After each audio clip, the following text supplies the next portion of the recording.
Երբ որ Երուսաղեմի նեղլիկ փողոցներով Քրիստոս նստած ավանակի վրա մտավ քաղաք եւ մարդիկ իր ոտքերի տակ հանում են եւ փռում են իրենց շորերը եւ աղաղակում եւ փառք էին տալիս նրան։ Եվ ինչպես արդեն նորից Տերայրը նշեց, այդ նույն մարդիկ մի քանի օր հետո գոռում էին, ասում էին խաչը հանեք, սպանեք դրան։ Այսօրվա տոնը եւ օրը գալիս է մեզ հիշեցնելու մեր առօրյան, մեր կյանքը, մեկս մյուսի հետ հարաբերությունը, որ երբ որ մենք տեսնում ենք մեկի կողմից ինչ-որ մի դրական օգուտ լինի կամ ինչ-որ մեկի մեջ պետքություն ենք տեսնում, ապա այդ ժամանակ մենք նրան գովում ենք, հրավիրում ենք,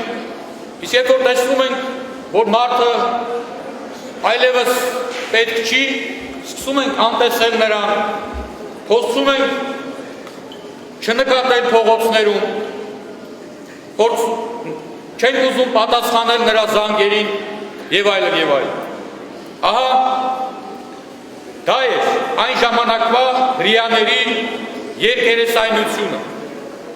Նրանք լսել էին, որ գալիս է մեկը, ով կարողանում է հրաշքներ գործել, ով ընդամենը մեկ օր առաջ մահացածի էր հարություն տվել եւ նրան փառք էին տալիս։ Իսկ երբ որ տեսան, որ նա խեղճացած է, նրան զինվորները հարվածում են, Պիղատոսը նրան դատում է, տեսան նրա խեղճությունը այդ ժամանակ, արերես խեղճությունը, մարդու համար տեսանելի խեղճությունը, եւ սկսեցին ծաղրել նրան եւ սկսեցին պահանջել, որպեսզի նրան խաչեն եւ սպանեն։ Այսօրվա օրը գալիս է մեզ ասելու, որ մի եղեք այդ օրը Քրիստոսին դիմավորող ժողովրդի պես։ Եթե ընդունել եք Աստծուն, ընդունեք նրան ամբողջությամբ։ Եթե ընդունել եք հավատքը, ապրեք այդ հավատքով ամբողջությամբ։ Մի եղեք օրվա հետ, մի եղեք եղանակի հետ կապված, եղեք դուք որպես մարդ, գիտենալով, որ ոչ մի բան ձեզանից բարձր չէ, ոչ եղանակը, ոչ պաշտոնը, ոչ կարողությունը, որովհետև դուք որպես մարդ Աստծո կողմից ստեղծված եք հենց իր Աստծո կերպարանքով։ Եվ դուք պետք է այդ դրանով պարծենաք եւ այդ պարծանքով ապրեք, չվախենալով եւ չմտածելով ոչ մի բանի մասին, հավատալով, որ Աստված ձեզ հետ է եւ Աստված մշտապես ձեզ պետք է պահի եւ պահպանի։ Ինչպես այն օրը հայտնվեցին մի քանի արդար մարդիկ Երուսաղեմի մեջ, ովքեր իրապես ընդունեցին Քրիստոսին որպես Աստծո որդի եւ հետո էլ երբ որ բազմությունը ուզում էր Քրիստոսին խաչը հանել, նրանք Քրիստոսի կողքին են։ Եղեք այդ մարդկանց պես։ Եղեք քիչ, բայց եղեք մաքուր։ Ձեր եկեղեցի գալը ձեզ համար դարձրեք մի բան, որը որ ձեզ առաջ տան, այլ ոչ թե գաք, կանգնեք մեկ ժամ, ժամ ու կես եւ գնաք ոչ մի բան այստեղից չտանելով։ Այսօր դուք այստեղից կտանեք ձեր այդ օրհնված ճյուղերը, որպես խորհուրդ եւ որպես օրհնություն այսօրվա օրվա ձեր ընտանիքների մեջ։ Եվ թող այս կանաչ ճյուղերի պես ձեր հավատքը մշտապես կանաչի։ Չչորանա, ինչպես այն ժամանակվա հրեաների հավատքը չորացավ ընդամենը մի քանի օր հետո։ Եվ դուք ոչ մի անգամ չնմանվեք այն մարդկանց, ովքեր որ ընդամենը պահի ազդեցության տակ, ընդամենը իրենց տեսածի, ֆիզիկական, իրենց աչքերով տեսածի ազդեցության տակ միանգամից իրենց Աստծուն դավաճանեցին եւ խնդրեցին ու պահանջեցին, որպեսզի նրան խաչը հանեն եւ սպանեն։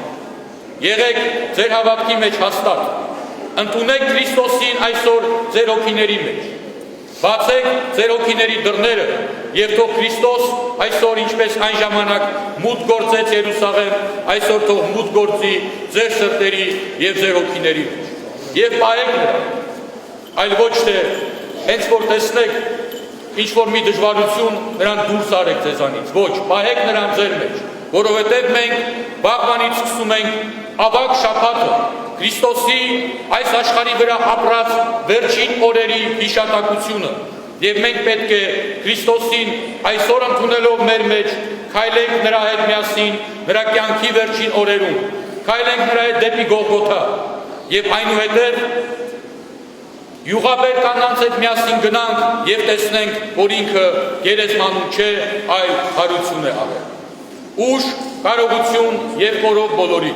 Շնորհավորում եմ Ծաղկազարդի գեղեցիկ տոնի առիթով եւ թող այսօրվա տոնի լույսը եւ հույսը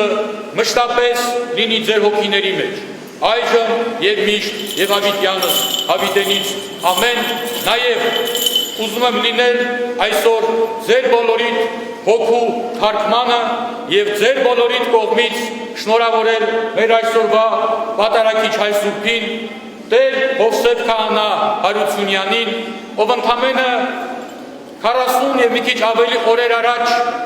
գնաց Թբիլիսիից որպես Եղիշե սարքավակ եւ այսօր վերադարձել է եւ մեր հետ է որպես Տեր Հովսեփ Քահանա։ Մեր քաղաքում ծնված, մեր քաղաքում մեծացած, ձեր մեջ, ձեր կողքին մեծացած եւ այսօր ինքը արդեն որպես քահանա, որպես հոգեվորական եկել է իր ծառայությունը բերելու ձեզ, ինչպես ժամանակին դուք նրա կողքին եք եղել, այսօր ինքը որպես հոգևոր սպասավոր ձեր կողքին է լինելու։ Եվ դուք էլ համապատասխանաբար նրա կողքին լինելով պետք է կարողանաք հզորացնել նրան, պետք է կարողանաք ուժեղացնել նրան, պետք է կարողանաք ցույց տալ նրան, որ ինքը իզուր չէ, որ սովորեց ճեմարանում, ծառայեց եկեղեցում եւ այսօր դարել է հոգեվորական, որ ինքը զգա այդ օրհնությունը, ինքը զգա հավատացյալի աչքերից եւ հավատացյալի սրտից բխող օրհնությունը իր վրա։ Եվ դուք էլ կարողանաք ձեր ուզածը, ձեր ցանկացածը, ձեր նպատակը, ինչ որ կապել եք մեր նորահոս քահանայի հետ ստանալ իրենից ամբողջությամբ։ Ուժ, կարողություն մեր Տեր Հորը եւ բարի գալուստ որպես հոգեվորական վիրահայոց թեր։ Շնորհյալ Հիսուսի Քրիստոսի եղիցին ձեզ եւ ամենեսյանս ամեն։